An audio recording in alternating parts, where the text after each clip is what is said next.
Hi and Assalamualaikum.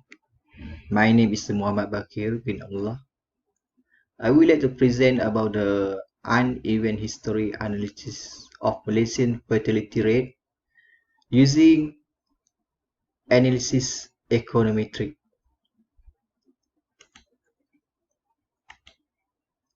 Fertility rate is one of the important variables that we use to show on nation feature of human capital.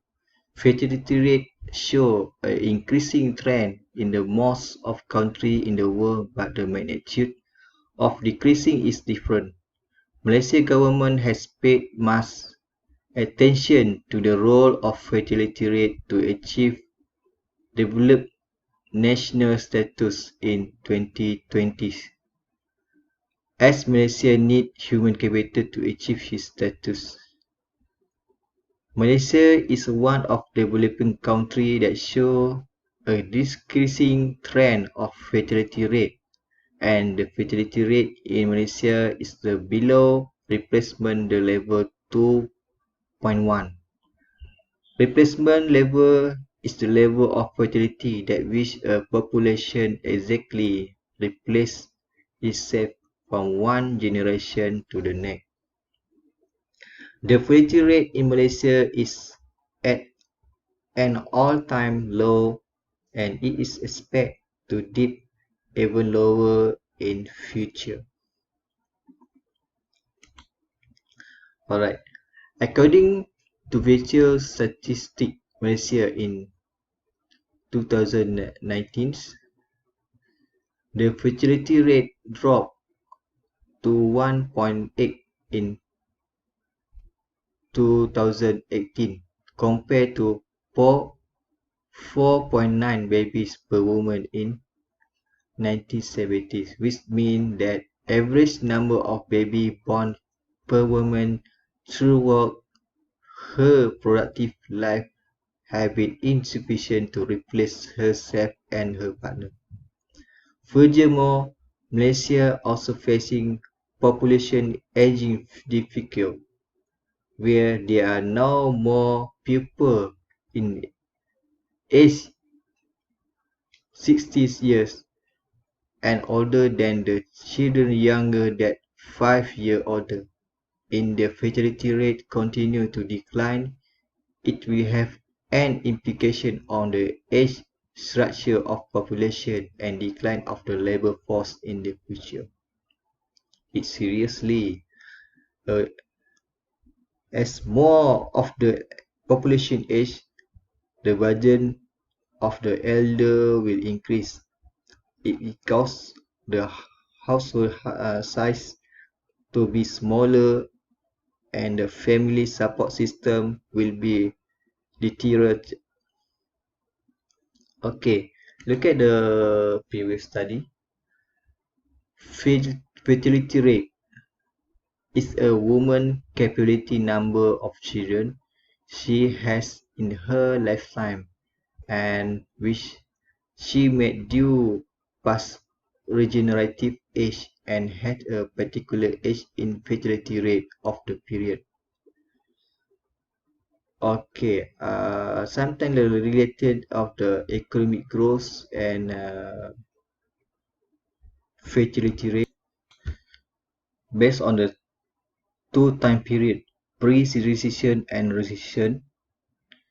Okay, the pre-recession during 1998 until 2008 and recession from 2009 until 2013 showed that fertility rate in Spain decreased during economic recession. Okay.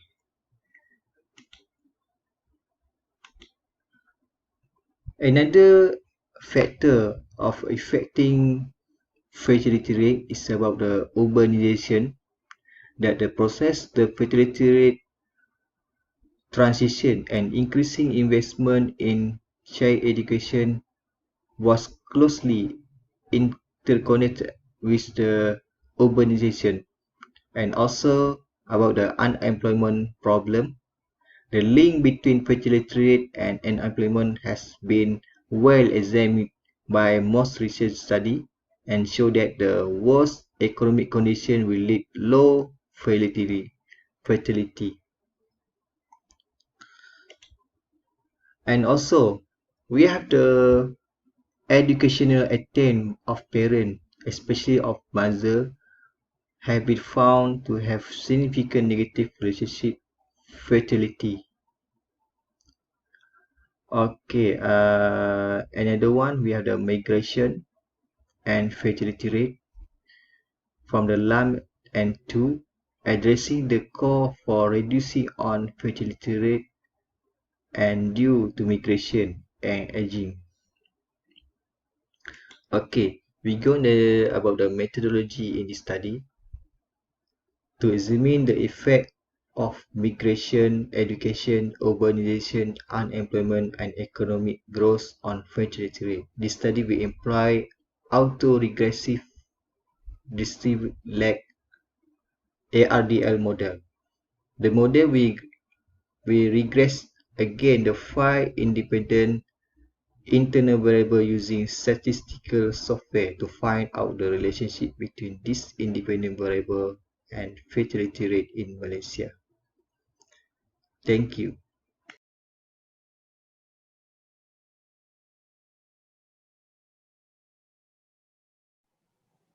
Bismillahirrahmanirrahim.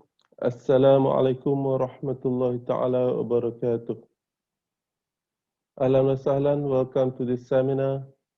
And my name is Yusuf Haji Othman. My team is Muhammad Saleh Sheikh Yusuf and Barkis Badro Hisham. Today, inshallah, we will present our paper, The Effects of Perception Towards Promotional Exposure, Self-Efficacy, and Perception Towards Equity in Zakat Distribution on Compliance Behavior of Income Zakat in the State of Kedah, Malaysia. So the National Fatwa Council agreed in 1997 that income zakat is compulsory for every Muslim individual who has fulfilled the conditions of perfect title, nisab, and hawl.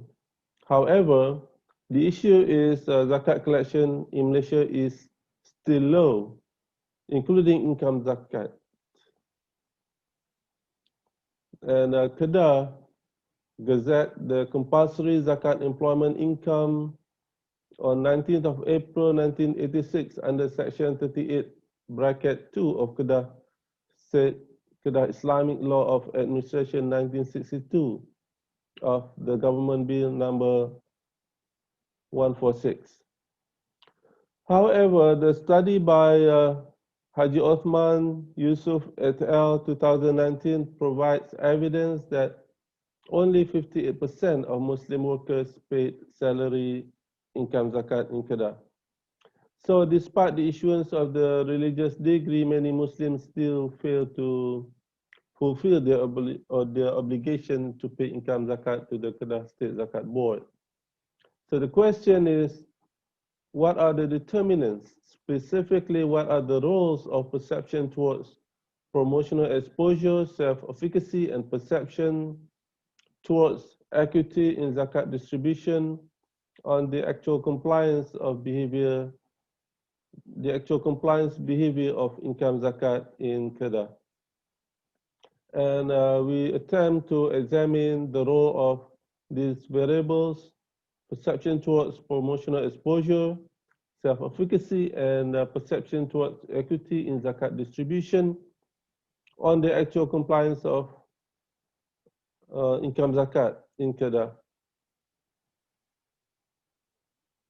And we did some literature review on promotional exposure and compliance behavior of income zakat, and also on the self-efficacy and compliance behavior of zakat, and also on the perception towards equity in zakat distribution and the compliance behavior of zakat. So the research design, this study used quantitative method, and we use questionnaires to answer our research objective. And the quantitative method is considered as a causal because the method examines the cause and effect of the relationship among the variables in our theoretical framework of the study. And this is our theoretical framework of the study. We have promotion, which is defined as a perception towards the promotional exposure by the Kedah State Zakat Board, self-efficacy, and equity, which is defined as a perception towards equity in zakat distribution. And our dependent variable is the compliance behavior of income zakat, which is defined as payment to the Kedah State Zakat Board, payment of zakat to the Kedah State Zakat Board. And this study used a survey method using questionnaires to collect data. And this is considered suitable because units of analysis or respondents are scattered around the state of Kedah. And the population of this study consists of public servants who are eligible to pay income zakat located in the state of Kedah. And we use a sample size of 372 based on the Kulliyyah and Morgan selection criteria. And data analysis involves several stages. In the first stage, we made the assessment of the measurement model to identify the underlying structures of the variables involved in our model. And in the second stage, we did the assessment of the structural model. That is, the data is run using the structural equation model, or SEM. And we use Smart PLS. The measurement model is done using the validity factor analysis to validate the measurement scale of the construct, and variables that pass this analysis test is then applied to the structural model analysis to examine the relationships between the endogenous variables and the exogenous variables of this study. And this is our finding based on the path model. The first is the relationship between promotion, which is a perception towards promotion, and the compliance behavior of income zakat. And based on the t-test, we found that this relationship between promotion and compliance behavior is not significant. And the second path relationship is between self-efficacy and compliance behavior. And we found that based on the t-test, self-efficacy has a significant and positive relationship with compliance behavior. And the third relationship is between equity, perception towards equity in zakat distribution, and compliance behavior of income zakat. And the study found that based on the t-test, this relationship is positively and significant, has a positive and significant relationship. So two relationships are significant and one relationship is not significant. So perception towards promotional exposure is not a significant determinant of compliance behavior of income zakat, which means that the respondents of the study do not perceive promotional activities by Kedah State Zakat Board as having significant influence on whether or not they pay income zakat to the Kedah State Zakat Board. This is perhaps because maybe there are other significant motivations for paying income zakat. And self-efficacy, we found that self-efficacy is a significant determinant of compliance behavior of income zakat, which means that the respondents who have a high self-efficacy are more likely to have strong intention or to comply with employment income zakat. And this finding conforms with the findings by Bidin, who revealed that self-efficacy was one of the significant factors which relate to the zakat compliance behavioral intention. And this finding is also supported by Saad in 2010. And perception, the third variable, perception towards equity in zakat distribution, was also found to be significant determinant of compliance behavior of income zakat.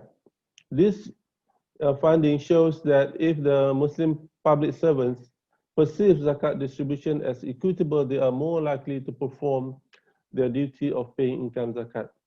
And this finding confirms the findings by Abdul Aziz and Abdullah 2015, who found that ineffectiveness in the distribution of zakat influenced the payment of income zakat.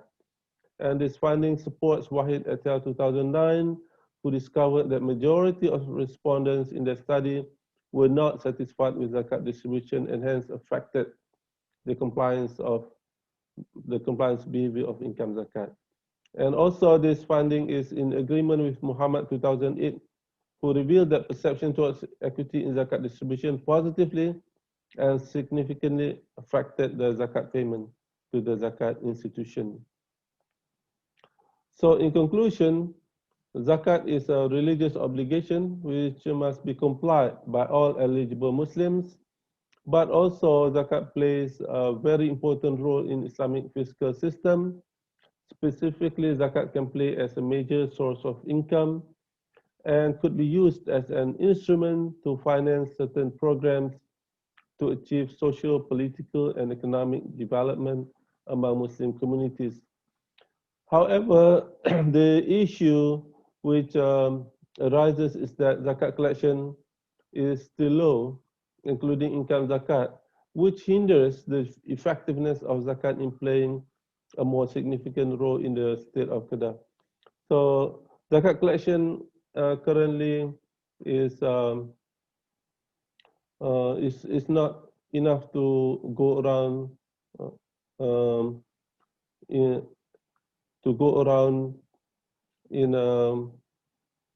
covering the needs of the asnafs. And during this pandemic, it is expected that there are more and more people who are in need of the zakat assistance because of the some of the Muslim communities, some of the workers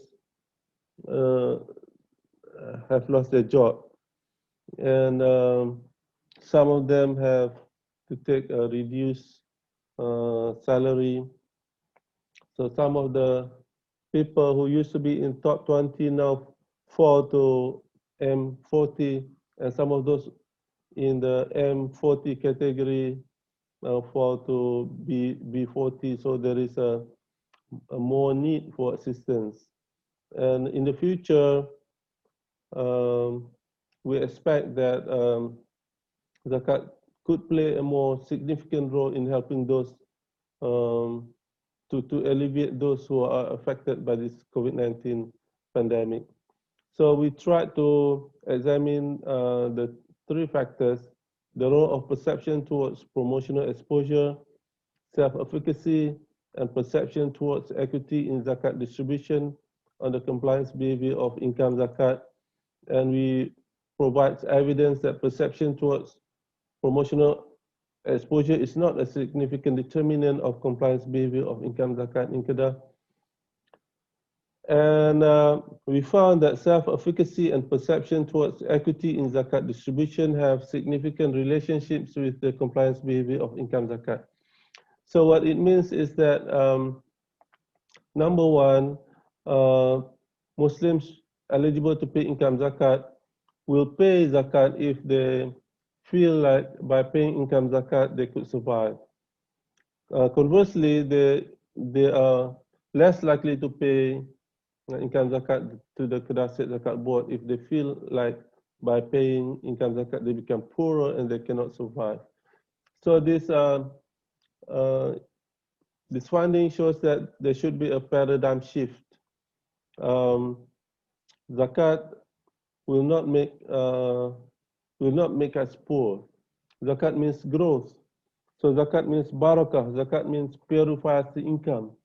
So there should be more dissemination of information to the Muslims that by paying zakat, actually it will not make them poor. It will not decrease their income. In fact, Allah will give them barakah, and by helping others, Allah promised that the reward given by Allah will multiply. So by paying zakat, actually by paying zakat and sadaqah, we will it actually it purifies our income, and also it increases our income. So inshallah. And the second thing is the Muslims should be convinced to change their perception towards equity in zakat distribution. So the zakat payers must be able to perceive that zakat is distributed equitably and in fairness to the relevant asnafs, so that they are more likely to pay income zakat to the Kedah State Zakat Board. So this study is hoped to be able to provide evidence that could be used perhaps as a guidance to plan, strategize, and implement suitable policies in the future to improve the zakat collection in the future in the state of Kedah. Thank you very much. Assalamualaikum warahmatullahi ta'ala wabarakatuh.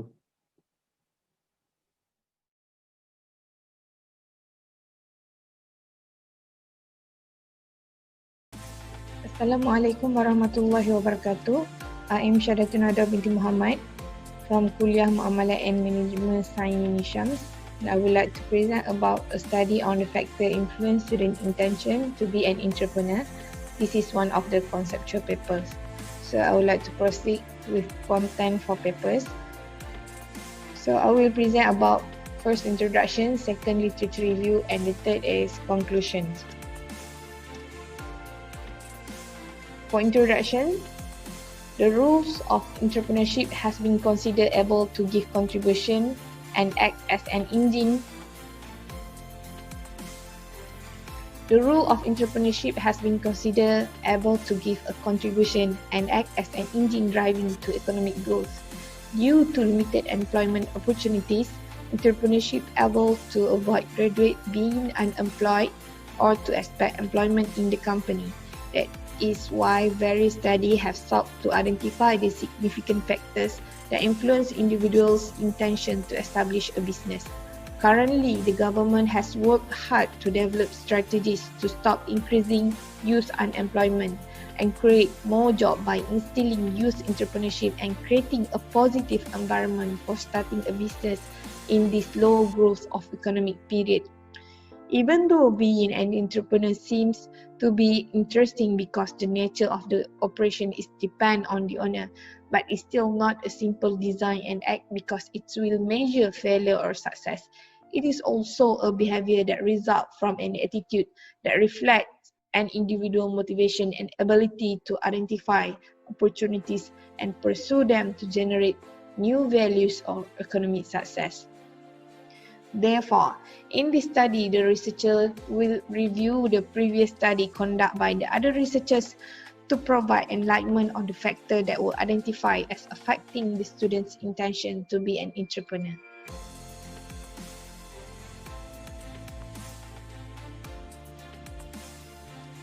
Then I will proceed with the prior model. This is among the pioneer model proposed by the previous researchers, such as entrepreneur event model, theory of planned behavior, entrepreneurial attitude orientation, intention basic model, entrepreneur potential model, and Davidson model. So from the review, I found that there are several factors influence student intention to be an entrepreneur. Among them is attitude, gender, education, family background, self-efficiency, social norms, motivations, opportunity, and risk. For attitude, according to the study of Nguyen, the factor of attitude was identified gave an impact on the tendency to venture into the field of entrepreneurship among international business students in Vietnam. On the other hand, Juara and Hoku also report that attitude shows significant result to the intention from a sample of students at Durban University of Technology. Moreover, in the study conducted by Sarah, it showed a positive significance between attitude and entrepreneur intention among engineering students in the northern region of Malaysia.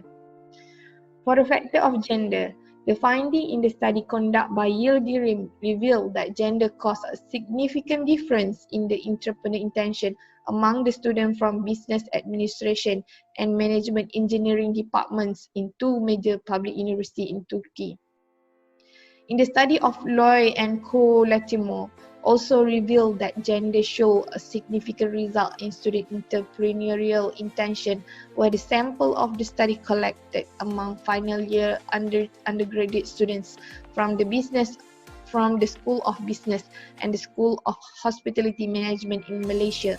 According to Isra and Salim, the results show that gender has a significant relationship with entrepreneurial intention.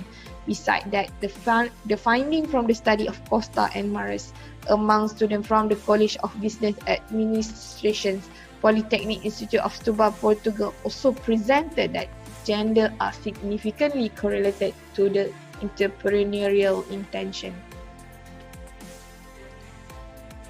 So, for the factor of education, according to the study of Kabir, the researchers exposed the education not only provides skills and knowledge but can change students' typical mindset from searching job into creating job.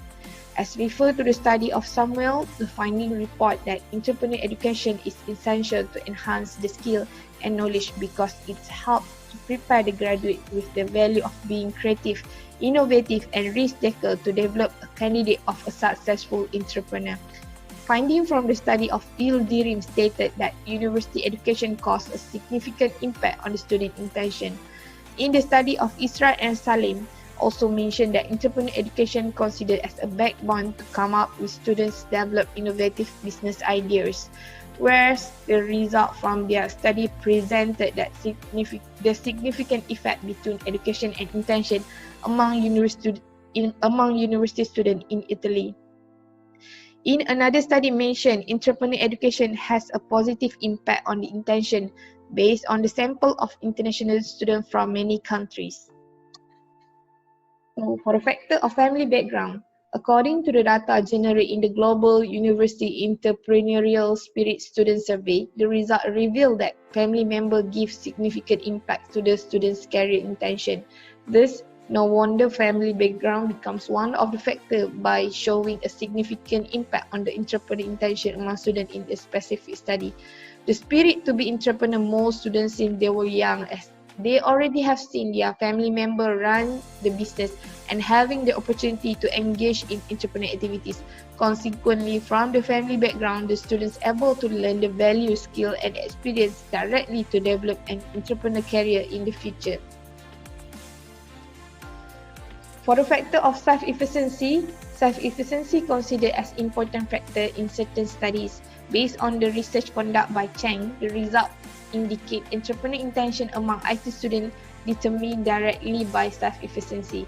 Moreover, the result conducted by Disanayake claimed that self-efficiency is one of the significant factors affected on entrepreneurial intention within the selected undergraduate of the study. According to Sarah, self-efficiency able to affect student intention to be an entrepreneur among engineering students in public institutions. Also, the study of Pihi and Begri mentioned about the factor of self-efficiency become a primary concern to the researchers because it has a significant impact on entrepreneur intention based on the result collected from 722 public and private Malaysian university students. Furthermore, Carda discovered the factor of self-efficiency also has a positive effect on the student intention. For the factor of social norms defined as a social pressure, and this factor can influence the student whether to perform a behavior or not. The researchers mentioned this act happened because students triggered by their family members, friends, teachers, close related person, or other people who possibly become role models. The findings show a significant result between social norms and entrepreneurial intention among engineering students. Also, another outcome from the study specific that students' entrepreneurial intention is directly affected by their social influence. Along with the study from Amanamah, the result collected from university students in Ghana show that the exposure to other successful entrepreneurs among the key factors that influence student entrepreneurial intention. Besides that, the study of Asimokopoulos also stated that social norms have a positive effect on entrepreneurial intention among engineering students. So, another factor is motivation. Motivation is needed in daily life because it's capable of driving people into action. Because of that, motivation highlighted as a crucial factor in entrepreneurship, whereas more study is required. According to the study conducted by Kim Soon and Rahman Ahmad, the result collected from various faculty, races, students, minority at a public university presented that students' strength of entrepreneurial motivation and intention is significantly and positively related. Moreover, the study from Rabat also showed a significant positive effect on the variable of motivation and intention among business university students in Pakistan. From the study of Tanvir also showed the result that students who have a high level of motivation linking in an entrepreneurial career. So, for a factor of opportunity, opportunity can be described as taking advantage to make it possible to do something. In the study of Kadir and American, researchers describe one of the key factors that contribute to the student intention is market opportunity. Kadir and American also emphasized the factor of market opportunity influence entrepreneur intention among the students. Besides that, the result from the sample of 288 National Youth Service Corps members in Anambra State, Southeast Nigeria revealed the factor of opportunities significantly influence entrepreneurial intention. For the factor of risk, the finding based on the data collected from vocational students at Polytechnic in Zimbabwe show it has a strong link between risk-taking propensity and entrepreneurship. According to the study Velasco, the risk factor is essential to student entrepreneurial intention, and based on the analysis, it showed that most of the students refuse to involve in the high-risk situation. Moreover, the finding from the study of Yukuro report that risk awareness has a robust negative effect on entrepreneurial intention among the students of state and private university in Japan. Based on the study of Hagio, the researcher found that risk aversion able to influence student intention to be an entrepreneur among undergraduate students from the Faculty of Economy. Also, the researcher emphasized the bigger afraid of failure leads to lower entrepreneurial intention. Furthermore, the study from Calda also found risk awareness has a robust negative effect on entrepreneurial intention. For the conclusion of the study, numerous studies have highlighted the importance of entrepreneurship among graduates to boost up the economic development. Higher institutions are recommended to provide many entrepreneur courses, activities, and training to attract and generate student interest in running their own business to overcome the unemployment issue. The introduction of the entrepreneur program also able to create a positive vibe about this career and develop student intention from beginning, since some of them are still confused about their future careers. The intention on mindset, attitude, and skill encourage the student to be attracted to know their ability, preference, and interest to be an entrepreneur. This will assist in preparing the student with creativity, innovation, risk-taking, and ability to be a successful entrepreneur in the future. Therefore, the study hopes it can be used as a reference for future research to focus on the influencing factor to form the entrepreneur mindset among university students. So that's all for my presentation. Thank you. Permohonan bagi sesi kemasukan Disember 2020 kini dibuka. Lebih 40 program pelbagai bidang dan peringkat pengajian ditawarkan. Bantuan pendidikan turut disediakan dan pengajian percuma untuk program asasi ketakluk terma dan syarat. Jom masuk UniSHAMS, wadi kecemerlangan umum.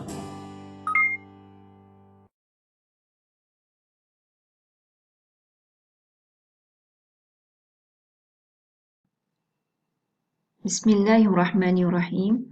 Assalamualaikum warahmatullahi wabarakatuh. Hari ini saya akan membentangkan artikel bertajuk Pengaruh Kepimpinan 7 ke atas gelagat kewarganegaraan organisasi dalam kalangan guru. Artikel ini ditulis oleh saya sendiri, Asnani Bahari daripada UniSHAMS bersama rakan-rakan Dr. Nursi Ahmad daripada Universiti Utara Malaysia Sintok Kedah dan juga Puan Nozaila Muhammad Noor dari UniSHAMS. Pembentangan saya akan menyentuh 9 bahagian seperti yang tertera pada skrin. Saya mulakan dengan bahagian pengenalan. Pendidikan memainkan peranan penting kepada perkembangan ekonomi dan pembangunan sesebuah negara. Bagi meningkatkan kualiti pendidikan negara supaya seiring dengan kehendak pendidikan global, maka kerajaan berterusan melakukan penambahbaikan dalam sistem pendidikan negara seperti pelaksanaan Pelan Induk Pembangunan Pendidikan PIPP 2006 sehingga 2010 dan Pelan Pembangunan Pendidikan Malaysia 2013 sehingga 2025. Sebagai pemain utama dalam bidang pendidikan, pelibatan aktif guru dalam kerja-kerja tambahan selain tugas hakiki mereka dapat meningkatkan kualiti dan prestasi pendidikan dan menjadikan sekolah sebuah institusi pendidikan yang lebih baik. Gelagat guru yang bekerja melampaui tugas hakiki ini juga dikenali sebagai gelagat kewarganegaraan organisasi atau singkatannya OCB. Menurut Abu Nasra dan Helbrun 2016, OCB guru boleh dirujuk sebagai tingkah laku guru yang melakukan pelbagai aktiviti melampaui tanggungjawab formal mereka sama ada terhadap sekolah, rakan sekerja dan murid-murid dengan tujuan membantu sekolah mencapai objektifnya. Gelagat guru yang membantu murid mengulang kaji pelajaran selepas waktu persekolahan, membantu rakan sekerja yang mempunyai beban kerja yang banyak, memberi cadangan penambahbaikan dalam perkara berkaitan pedagogi dan bercakap hal yang membanggakan tentang sekolah kepada pihak luar antara contoh OCB guru. Oleh itu, mengenal pasti faktor-faktor yang dapat mendorong guru mempamerkan OCB dapat membantu sekolah berfungsi dengan lebih berkesan. Seterusnya kita masuk bahagian penyataan masalah dan objektif kajian. Dalam kajian bidang pendidikan, antara faktor penting yang mempunyai hubungan signifikan dengan OCB guru adalah gelagat kepimpinan. Namun, kajian hubungan antara gelagat kepimpinan pengetua dengan OCB guru lebih tertumpu kepada gaya kepimpinan tulen, gaya kepimpinan transformasi dan transaksi. Sebaliknya, kajian hubungan gelagat kepimpinan 7 pengetua terhadap OCB guru masih kurang dilakukan, walaupun gaya kepimpinan ini didapati lebih disukai oleh guru dan lebih berkesan berbanding kepimpinan otoritatif kerana penggunaan kuasa pemimpin yang lebih baik. Oleh itu, objektif kajian ini bertujuan untuk mengenal pasti pengaruh kepimpinan 7 terhadap OCB guru. Masuk kepada teori dan hipotesis kajian. Menurut Van Duyendorp 2011, kepimpinan 7 merupakan style kepimpinan yang berorientasikan pengikut. Kerangka teori bagi kajian empirikal mengenai kepimpinan 7 berasal terutamanya dari teori berasaskan sosial, iaitu teori pertukaran sosial oleh Blau 1964. Yang mana bersandarkan kepada teori ini, pemimpin 7 dan pengikutnya menyediakan sokongan dan sumber bernilai sebagai pertukaran kepada sokongan dan sumber yang diterima antara kedua-dua pihak. Kajian lepas mendedahkan bahawa pemimpin serban dapat mempengaruhi gelagat kerja pengikut untuk melangkaui tugas hakiki mereka dengan mempamerkan OCB. Dalam konteks kajian ini, guru menjadikan gelagat kepimpinan serban pengetua sebagai model peranan yang perlu dicontohi dan seterusnya mendorong guru untuk timbal balik dengan mempamerkan OCB. Oleh itu, kajian ini merumuskan 7 hipotesis berdasarkan kepada 7 dimensi kepimpinan serban, iaitu penyembuhan emosi, berkelakuan secara beretika, kemahiran konseptual, memberi kuasa, mendahulukan orang bawahan, membantu orang bawahan berkembang dan mencapai kejayaan, dan mewujudkan nilai bagi komuniti. Dan 7 dimensi ini dihipotesiskan mempunyai hubungan yang positif dengan OCB.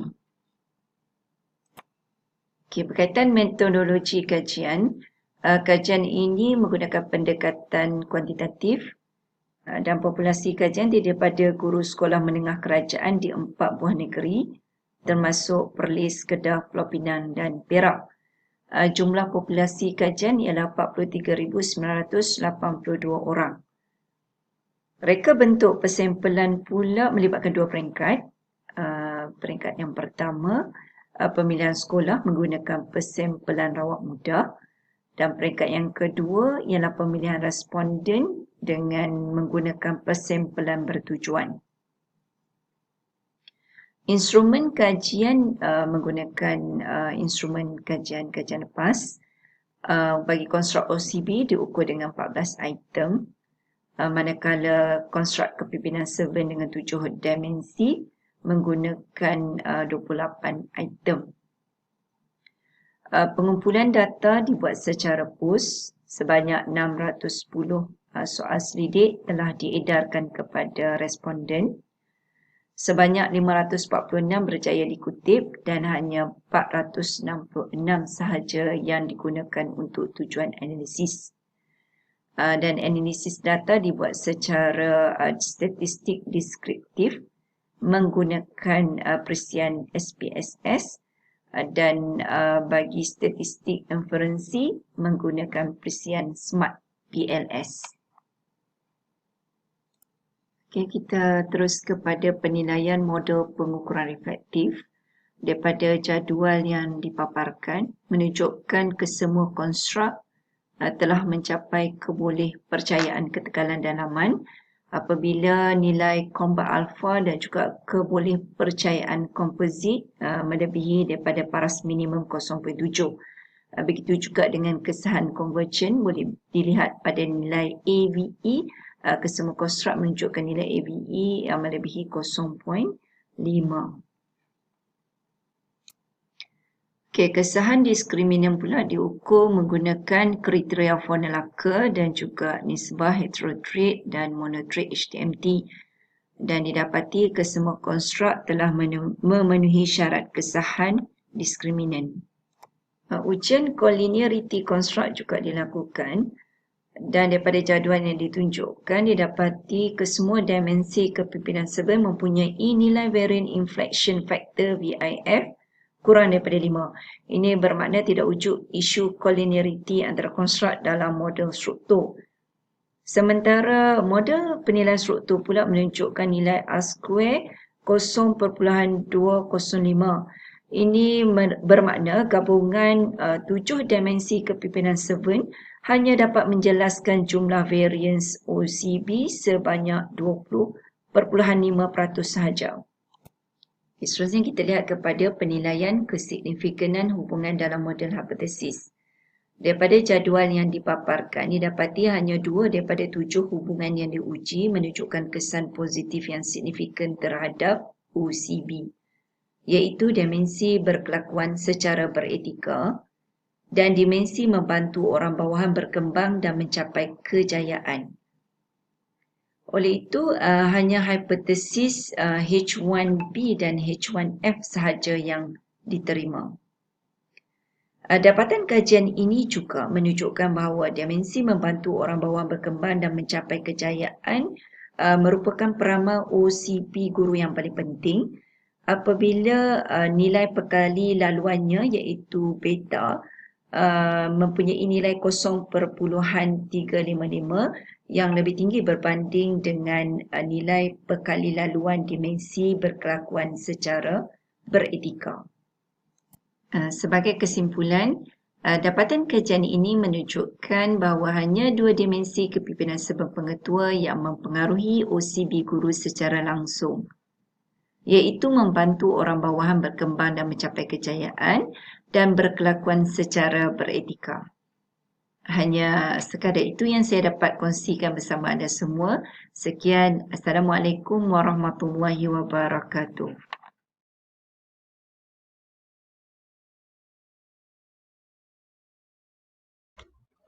Assalamualaikum. Hi, brother and sister. I would like to present social norm, ethical conscientiousness, and purchase intention toward counterfeit product among UniSHAMS students. Okay, this presentation with the 5-part: introduction, literature, methodology, result, and discussion. Okay, we go to introduction. Product counterfeiting and piracy of agile luxury customer or industrial good is the major global problem, and it's more acute in developing country than in developed nation. Their behavior is harmful to a particular industry or that it can lead to a social cost. Selling counterfeit product in Malaysia has become serious problem. According to KPD and KK, more than 200 counterfeit product which value 100 million are estimated have been smuggled every year. Okay, from the past study, social norm and purchase intention have considered the social influence as a social pressure which can influence consumer either to follow or to break the rule on intention to purchase counterfeit. To some extent, consumer attitude to purchase counterfeit depend on their susceptibility to the social pressure. Consumer susceptibility is driven by the image and use of the product and brand, and the tendency to learn about product by observing other or seeking information from other. Hence, the finding from Albert Miller support the above the presence of friends who buy an illegal good and hence the willingness to buy counterfeit product, where buying alone decreases the willingness to buy.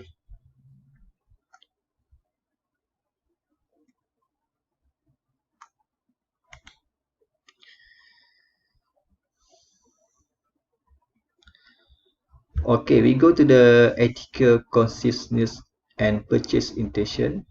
Consumer ethic can be defined as the moral rule, principle, and standard that guide the behavior of an individual in the selection, purchase, use, or selling of goods or service. Ethic consciousness can be conceptualized as a value and belief that hold in individual. Ethical consciousness can take the form the ethical idealism, which refers to the person moral philosophy which is rooted in a understanding of the inherent property of an action, regardless of the consciousness. The other form of ethical consciousness is ethical self-concept, which refers to the self-perception of one being ethical. Moral judgment and consumer ethics have both been found to reduce purchase intention private software and counterfeit. Okay, we go to the independent theory. The study conceptual framework was adapted from Agent 1991 is theory planned behavior model (TPB) was designed to conceptual measure and empirical identify factors that determine behavior, intention, and behaviors. According to TPB, behavior is determined by the individual intention to perform the behavior. Intention is determined by three factors: attitude toward the behavior, which is informed by belief need to engage in the behavior; subjective norm, the social pressure to perform or not to perform the behavior; perceived behavior control refer to people perceived perceptions of their ability to perform a given behavior. Okay, we have the TPB. We have the relationship between attitude, behavior control, norm is have the relationship with intention, and the intention have direct relationship with the behavior. This is we call as the theory planned behavior, TPB. Okay, we go to the methodology. We're using the 100 questionnaire were distributed to Islamic University student in Kedah based on the random sampling method. Okay,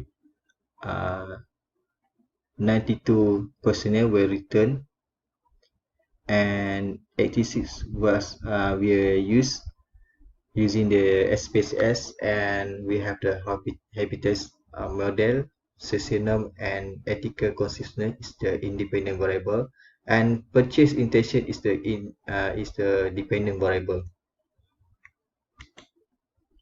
All variables were measured using 5-point interval scale, Socionum 8 item, ethical consciousness 4 item, added from the Rigulmi and Mahdi Said. Okay, we have the 9 item purchase intention added from the chain as the exogenous variable measured by 5-point interval scale. Strongly disagree, 5 strongly agree. Okay, from the methodology, table 1, we have the internal consciousness of study instrument. All instruments used in his study have high level of consciousness. We get the alpha greater than 0.8. Okay, we have the variable buying intention, social norm, and ethical consciousness. We have the consistency buying intention have the medium, social norm we have the consistency is medium, ethical consciousness we have the high consistency.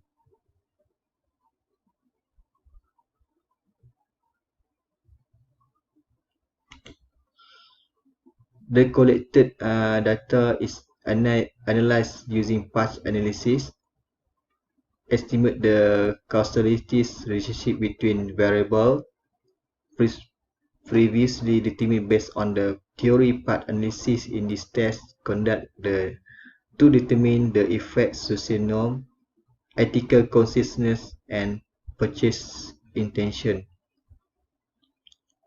So we have the methodology, social norm, and ethical consciousness. We have the direction relationship with purchase intention of counterfeit. Okay, we're going to the methodology, research hypothesis, and we have the result. The findings support two significant direct effects in the revised model, thus supporting hypothesis regarding social norm among university students and purchase intention forward counterfeit product is positive significant and ethical consciousness among university students to purchase intention toward counterfeit product positive significant. Okay.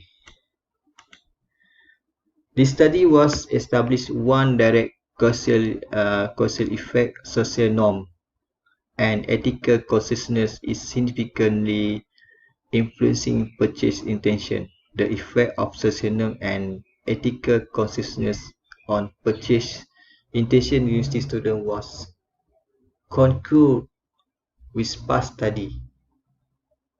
The intention to purchase counterfeit product among university students in Kedah can be influenced by social norm and ethical consciousness.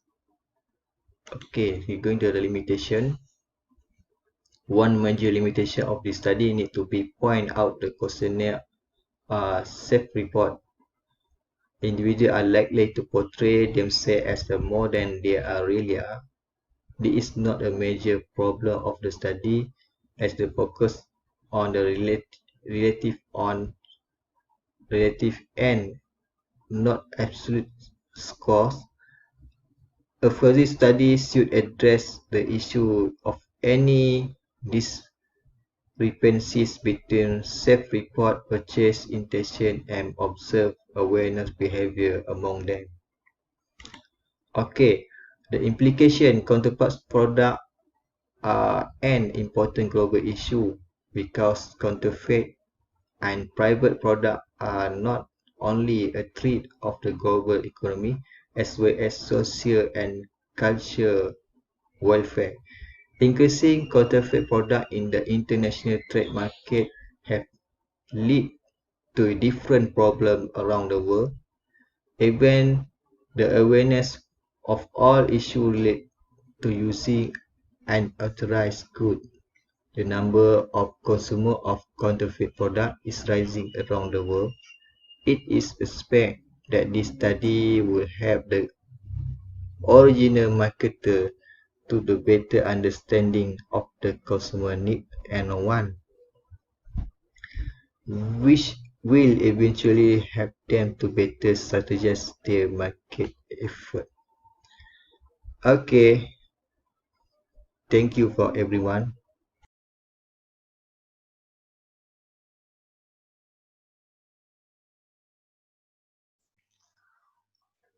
Assalamualaikum warahmatullahi wabarakatuh. My name is Wan Mahani Abdullah. So today I'm going to present my review paper titled Techniques Used in Eliminating Non-Green Background for Leaf with Complex Background. As introduction, a computer vision technology is used in order to identify plant species or quality inspections. The conventional plant identification is very inefficient since it depends on human skill. It's also difficult and time consuming. Automated plant identification is the technique used to match a sample plant to a recognized group of one or more population of an organism.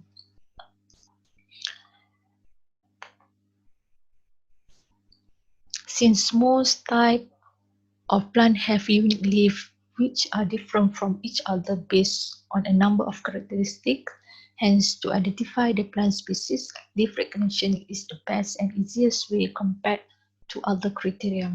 For leaf recognition, the process involves segmenting single leaf from the background. Leaf recognition is a process of identifying plant by using the images of its leaf. However, it is still a very challenging task to extract a single leaf from images with complicated background. Here, the complex or complicated background refer to an image captured outdoor, example, image captured outdoor in natural scenes, where it is consists of may consist of soil, residue, branches, etc., or touching and overlapping with other leaf. Thus, leaf segmentation is an essential step for automatic leaf recognition and plant identifications.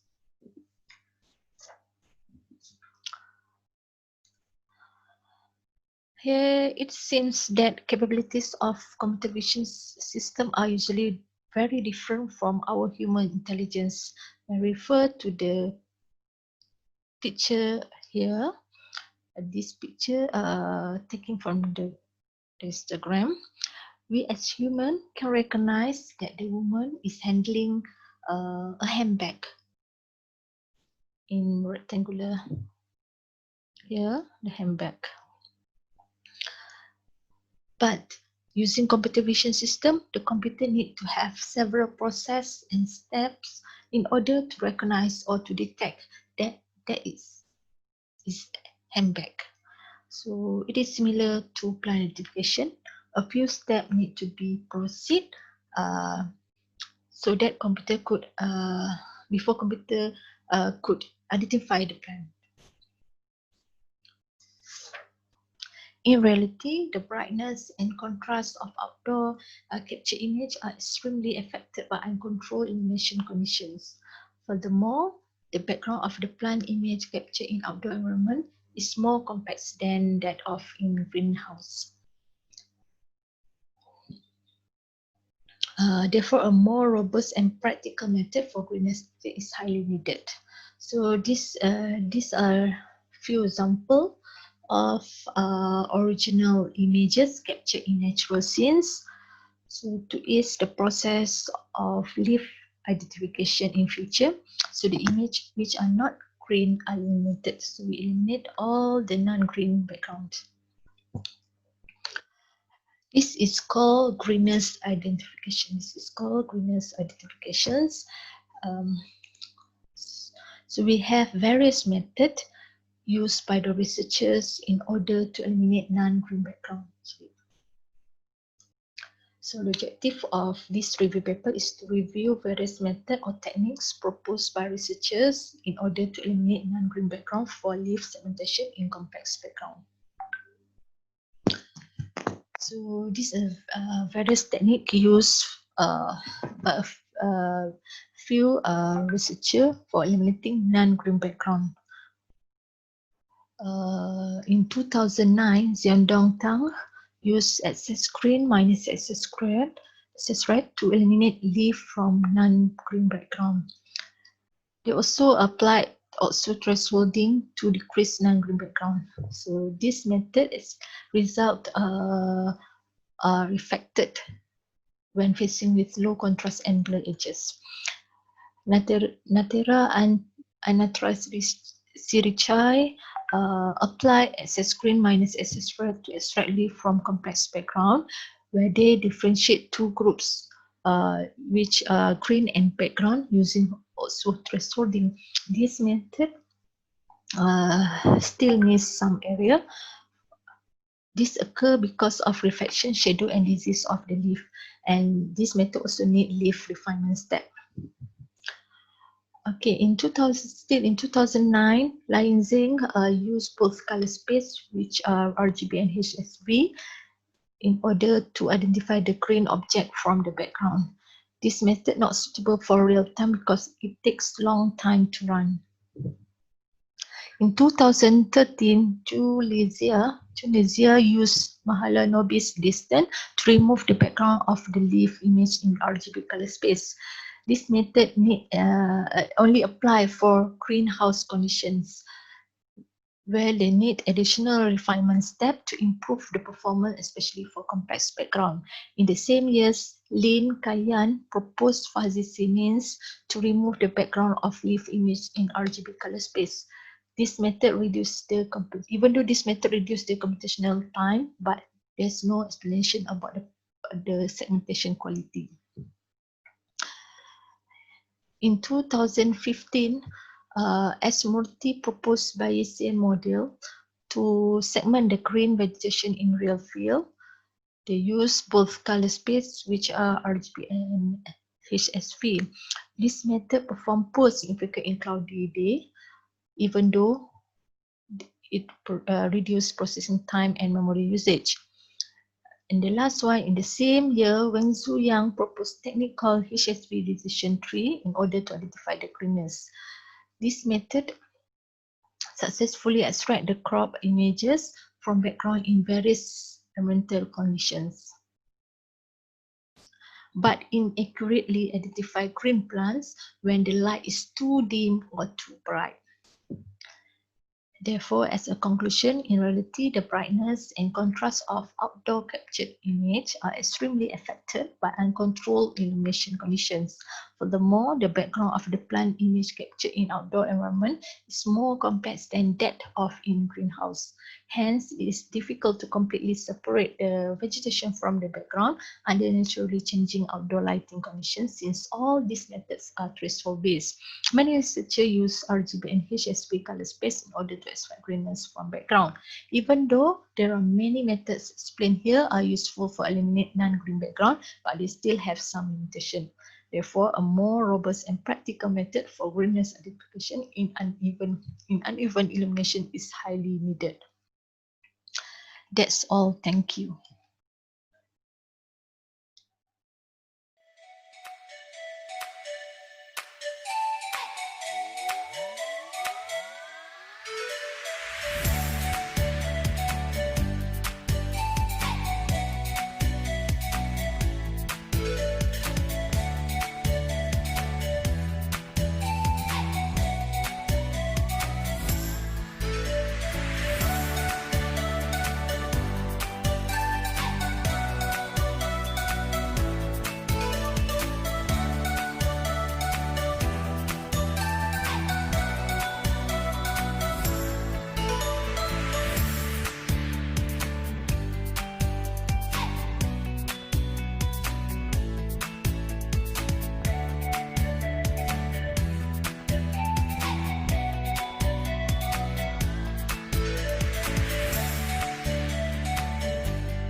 Assalamualaikum warahmatullahi wabarakatuh. Today I would like to present about foreign direct investment outflows of emerging countries, state ownership enterprise, case of Malaysia. My name is Balkis and my partner Roslida. We start with the abstract. World investment witnessed a pattern of emerging countries, state ownership enterprise becoming significant player in the global market. Despite of entering the global market at a later stage, this firm managed to display remarkable presence. Their acceleration in the international expansion has changed the pattern of internalization that has been discussed by the scholar. The speed of the acceleration in their internalization caused them to springboard to ensure global participation, distribute to the development of capabilities and competitiveness. This paper discussed the springboard perspective view that has become one of the theoretical lens to analyze emerging market state-owned enterprise in the past decades. This study take place in Malaysia, state-owned enterprise as one of the emerging countries. In introduction, current trend of the foreign direct investment outflows has shown an overall decrease, 35% in the global flows in the first half of the 2018, most due to the huge repatriation of earning by the US parent companies from the foreign affiliates because of the tax reform in the United States. This decrease, however, is likely to have a minimal impact on investment activities abroad by MNEs from the emerging countries, with the decline only about 6%, reaching 381 billion in 2016. Foreign direct investment outflows from Asia were reducing about 9% for the first time in 2003, decreasing to 125 billion in 2017. Meanwhile, Malaysia foreign direct investment outflow increased from 500 million in 1980s to the 10 billion in 1997, increased tremendously, peak in 2011 to 72.43 billions, but currently reduced drastically only to 24 billion in 2018. So we go to the literature reviews. In literature review, most of the time, the theory is based on the springboard theory. So springboard theory, or we call it springboard perspective, is one of the international business theory that address the unique motive, activities, challenges, facilitating forces and strategic behaviors of MNEs in the emerging countries. So these theories is come from the Lutong in 2007. Actually, Lutong come out with a topology, classify MNE on the basis of the business ownership and international diversification. There are 4 categories, but for my research today, I would like to present only two topology, which is we are using transnational agent and commission specialized. Because only these two topologies is related to the state-owned ownership enterprise. So transnational agent, which is a public enterprise in which government have a strong control and heavily involved in the global business expansion.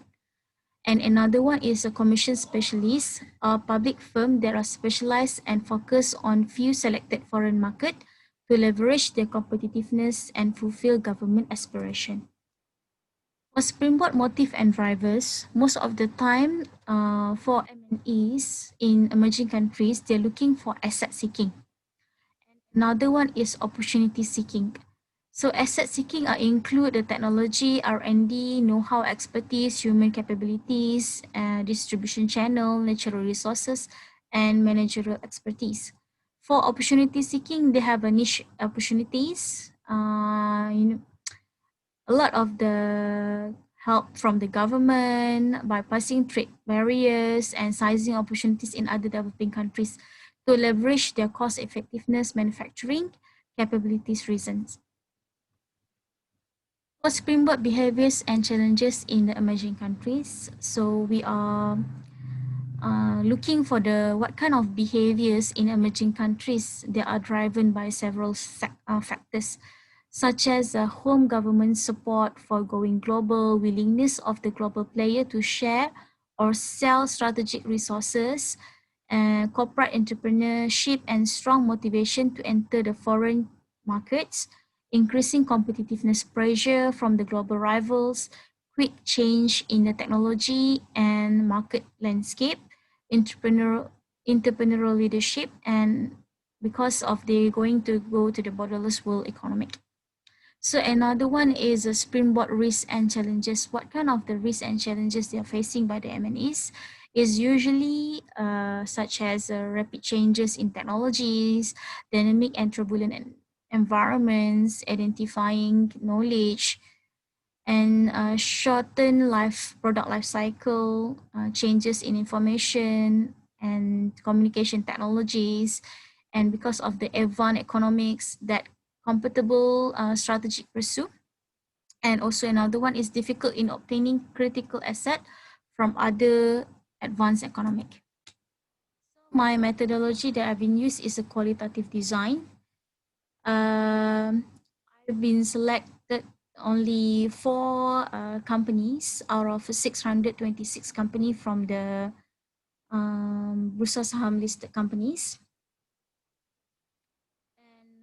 The company that I've chosen is Simdabi, UEM Builders, Telecom Malaysia, and Petronas.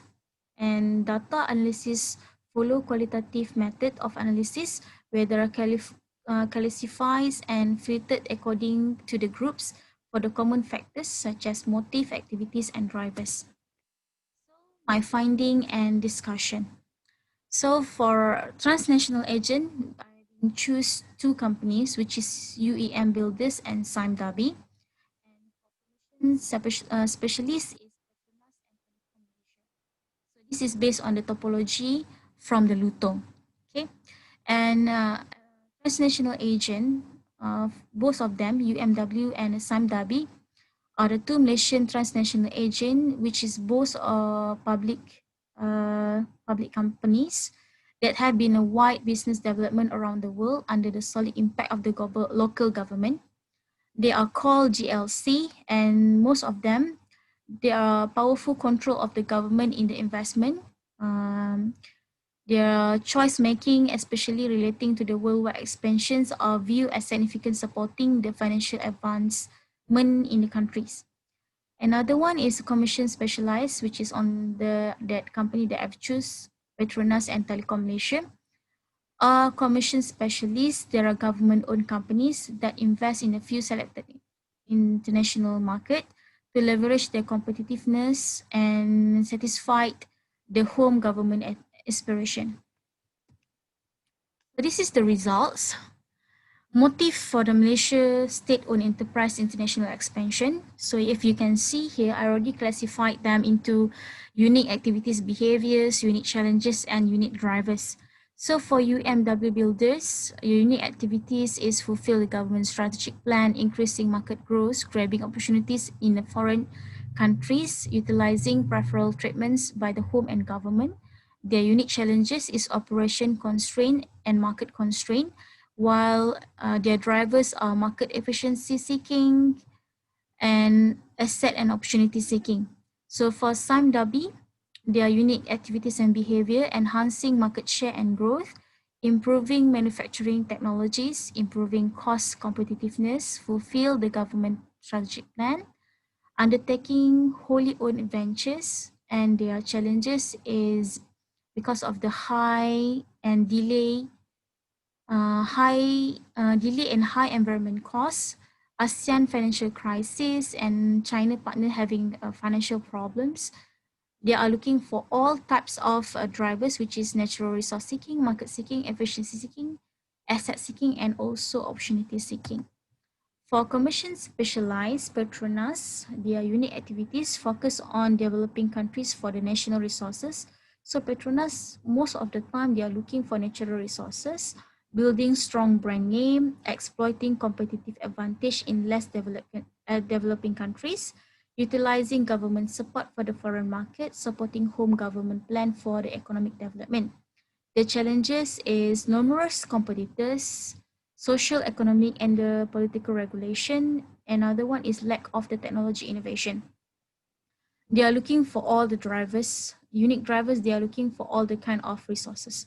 And Telekom Malaysia, they're expanding market growth, seeking the activities, expanding market growth, seeking for innovation and technologies, building competitiveness, enhancing capabilities. Their challenges is falling fixed line unit, higher competitive cellular segment, lack of long-term commitment investment, lack of focus in selecting market, lack of experience and knowledge.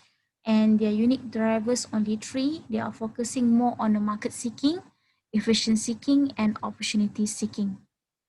So as the result and conclusion, Malaysia state-owned enterprise internationally expanded as other state-owned enterprise from the large emerging countries like China, India, Brazil, Mexico, and Russia. However, the springboard for our state ownership enterprise is rather limited. So Malaysia state-owned enterprise failed to enjoy the production scale, which is lower compared to the China and India, and yet they are struggling to minimize transaction costs, and also source of competitive advantage are much lesser compared than those countries, which is they have a big population and they have a huge market. Due to the size, our size is smaller, our resources is much lacking behind, and financial capability also is lacking compared to this country. So, but the model, when we go back to the theories, our model of springboard is fixed well with the Malaysia state-owned enterprise, but still remain very less compared than large emerging countries. So the economic of scale and small domestic market did not give a lot of cost advantages and dominant position to this kind of companies because of the lack advanced technologies and know-how, and strong government interventions make it slow down the process of international expansion, thus disable them to springboard abroad. So this perspective enable Malaysia state-owned enterprise to review the competitive position relative to the other state-owned enterprise from other emerging countries in the global market. So thank you for your attention. See you again.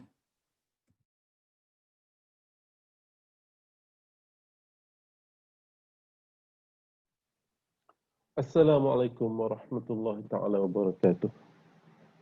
Welcome to the seminar. My name is Yusuf Haji Osman.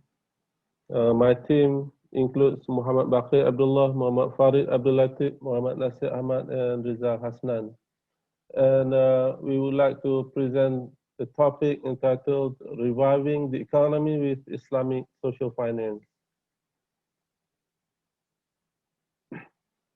So currently, the pandemic of COVID-19 kept the challenge for countries around the world to find solutions to flatten the medical curve or the COVID-19 curve.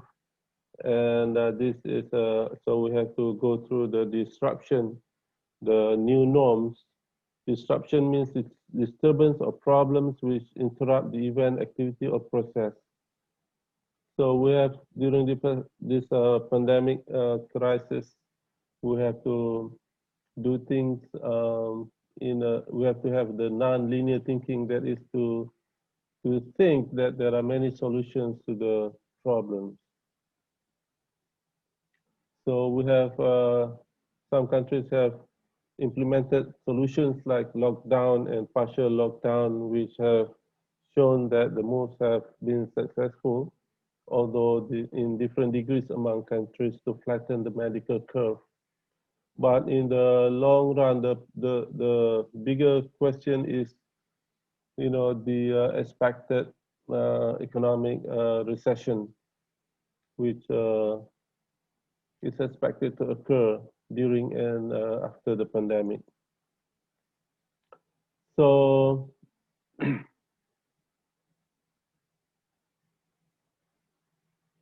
the effects of the COVID-19 pandemic on the economy, we have seen that manufacturing industries are cutting down production, employees are losing jobs and facing cash flow constraints, and governments are struggling to safeguard employment and the survival of the people by introducing some kind of stimulus packages.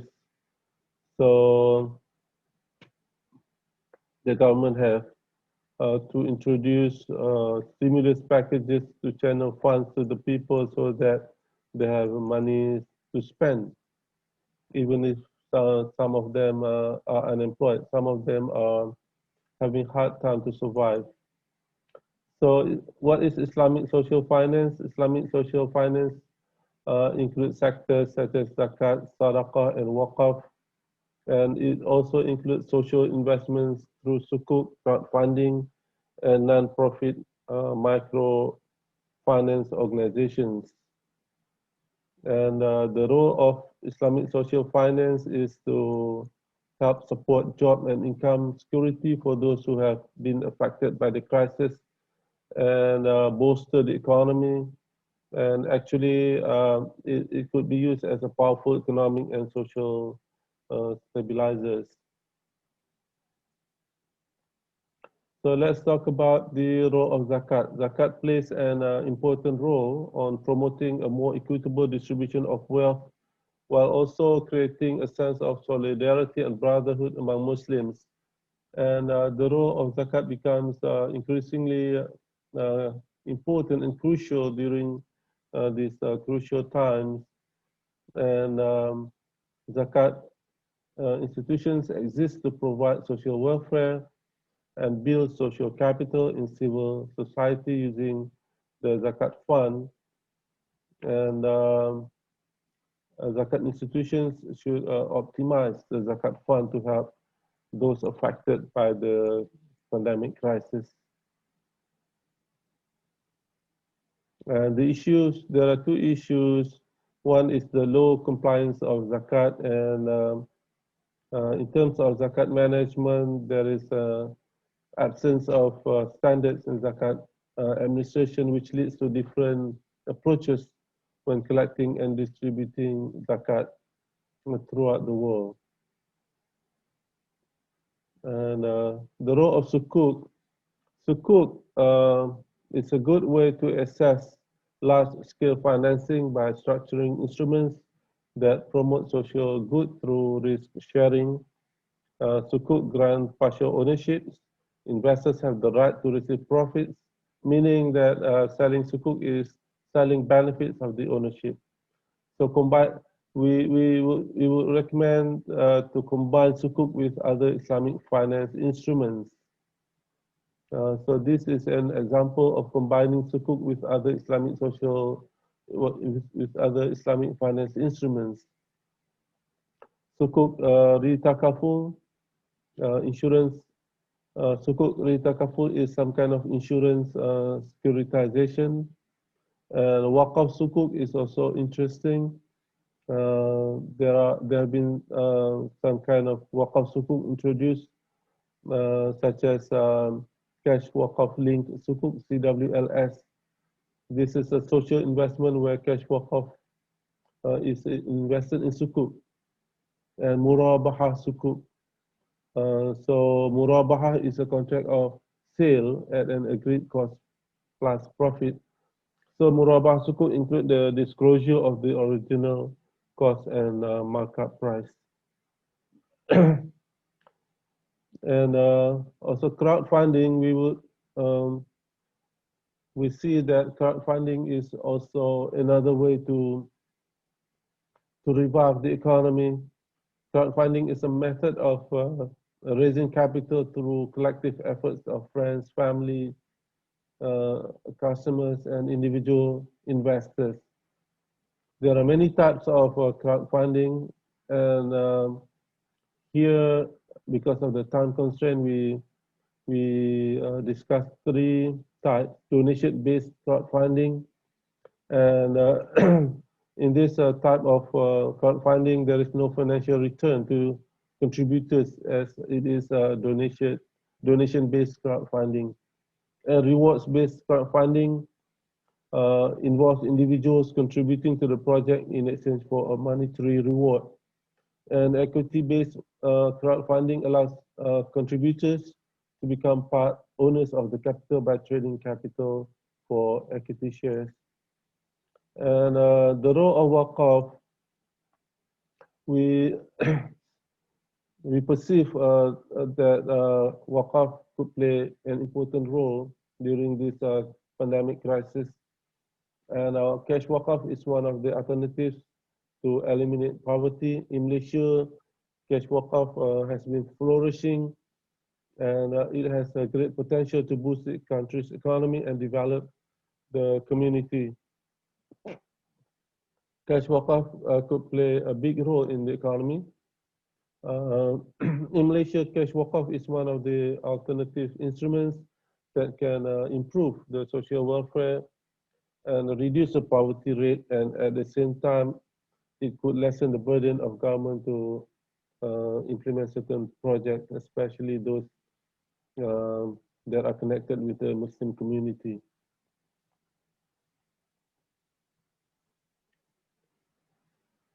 Cash waqaf could play a significant role also in financing micro and medium-sized enterprise, MMEs. And there are many schemes of cash waqaf, and we mention here 6 cash waqaf schemes which have been introduced in countries throughout the world. Number 1, waqaf shares scheme. Number 2, deposit cash waqaf scheme. Number 3, compulsory cash waqaf scheme. Number 4, corporate waqaf scheme. Number 5, deposit product waqaf scheme. And number 6, cooperative waqaf scheme. This waqaf has been introduced in different countries throughout the world. And this is the modus operandi of Waqaf shares scheme. So in conclusion, we think that Islamic social finance could be used to complement government expenditure in order to revive the economy during this COVID-19 pandemic. Instruments of Islamic social finance such as zakat, waqaf, sukuk, and crowdfunding need to be mobilized sooner. It is crucial now to revive the economy during this COVID-19 pandemic, as well as the anticipated post-COVID-19 pandemic. And zakat and waqaf should play important roles in helping customers and also the small and medium-scale industries in order to survive. And social instruments through sukuk and crowdfunding should be mobilized that could increase the economic activities and hopefully help the countries to get out of the recession during this pandemic crisis. Thank you very much. Assalamualaikum warahmatullahi ta'ala wabarakatuh.